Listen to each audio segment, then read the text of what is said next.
I'm Vandana Bhalla, one of the corporate brokers here at Signature Real Estate Group with another broker insight. So a recent incident actually initiated this broker insight regarding more money, more money, more money. What the world am I talking about, you ask? Well, imagine you're in the midst of a transaction.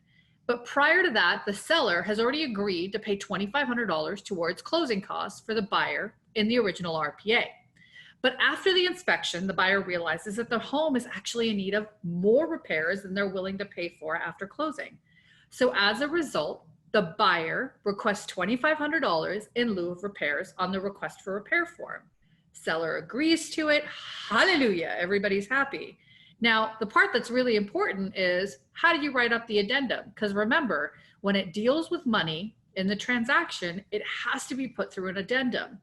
The important part to remember is that even though the timeline would actually reflect that there's a total of $5,000 in closing costs that are being credited at close of escrow, it's extremely important that it's clarified even further in the addendum.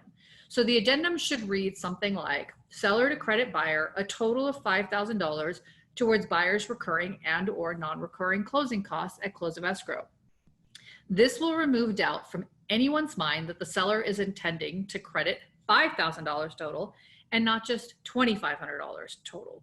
So if the credit, for instance, was in lieu of repairs of $1,000 then the addendum would actually pertain, addendum pertaining to that credit could also read seller to credit buyer an additional $1,000 towards the buyer's recurring closing costs.